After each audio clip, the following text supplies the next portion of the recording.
Good morning. My name is Ted Friedman. I'm from Cincinnati, Ohio. You said in a 1996 annual report that most investors will find that the best way to own common stocks is in an index fund that charges minimal fees. Two questions. First, there are a lot of different index funds that hold different baskets of stocks. What criteria would you use or recommend to select an appropriate index fund? Second, the price to earnings ratio of the S&P 500 is significantly higher than its historical average. What benchmark should an investor use in purchasing this index? Yeah, I would say that in terms of the index fund, I would just take a very broad index. I would take the S&P 500 as long as I wasn't putting all my money in at one time. If I were going to put money into a index fund in relatively equal amounts over a 20 or 30-year period, I would pick a fund, and I know Vanguard has very low costs. I'm sure there are a whole bunch of others that do. I just haven't looked at the field. But I would be very careful about the costs involved because all they're doing for you is buying that index. I think that the people who buy those index funds on average will get better results than the people that buy funds that have higher costs attached to them, because it's just a matter of math. If you have a very high percentage of funds being institutionally managed, and a great many institutions charge a lot of money for doing it and others charge a little, they're going to get very similar gross results but different net results. And I recommend to all of you reading John Bogle's written a couple of books in the last 5 years, and I can't give you the titles, but they're very good books, and anybody investing in funds should read those books before investing, or if you've already invested, you still should read the books, and it's all you need to know really about fund investing. So I would pick a broad index, but I wouldn't toss a chunk in at any one time.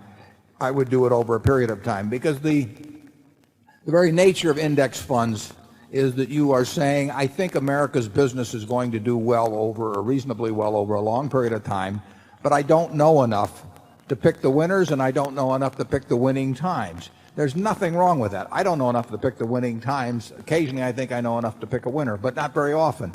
And I certainly can't pick winners by going down through the whole list and saying this is a winner and this isn't, and so on. So the important thing to do, if you have an overall feeling that business is a reasonable place to have your money over a long period of time, is to invest over a long period of time and not make any bet implicitly by putting a big chunk in at a given time.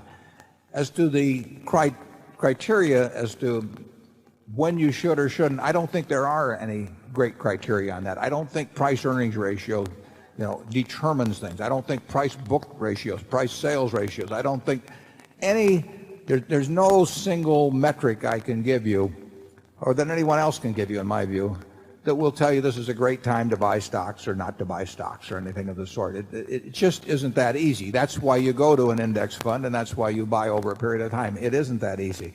You can't get it by reading a magazine. You can't get it by watching television. You'd love to have something that said, if PEs are 12 or below or some number you buy, and if they're 25 or above you sell. It doesn't work that way. It's a more complex business than that. It couldn't be that easy when you think about it.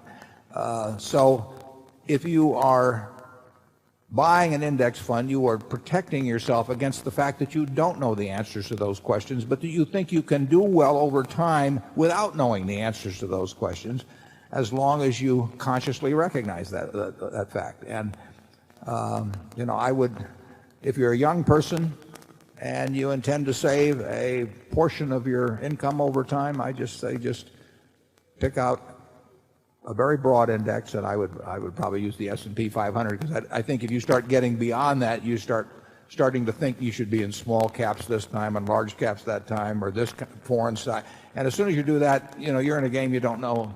You're not equipped to play in all candor. That would be my recommendation. Charlie? I think his second worry is that common stocks could become so high priced that if you bought index funds, you wouldn't expect to do very well. I didn't think I'd live long enough to think that was likely to happen, but now I think that may happen. But probably what you're saying there is that they could get to a level and they'd have to be at a sustained level like that for a long time. They could be there and stay there for a long time. In which case you might make 3 or 4%.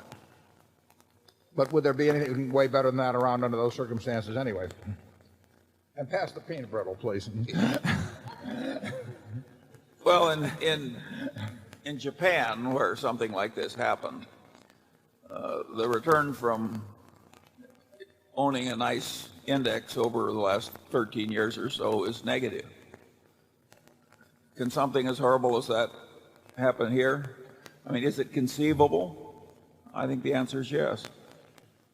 But the option in Japan, of course, is to have deposits in a bank or own Japanese bonds at somewhere between 0 and 1 or 1.5%. So if rates on everything get very low, which means stocks sell very high, then it just means that you live in a different world than existed 20 or 30 years ago when generally capital got paid better. I must say that we have very good packaging. Yeah.